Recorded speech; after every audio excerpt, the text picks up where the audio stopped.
Place your hands on your partner's shoulders and slowly run them along the spine down to the low back. Return up the back along the outside of the body. When at the shoulder, flip your hands and apply pressure to the trap with your fingertips.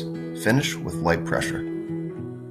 Using your fingertips, start next to the spine and work down the low back to the side of the body. Starting at different places along the spine can produce more relief than massaging the same spot. Try to have your whole hand keep contact with the body if possible.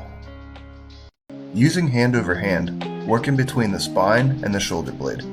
Use medium pressure and lead with your fingertips so you can feel as much as possible.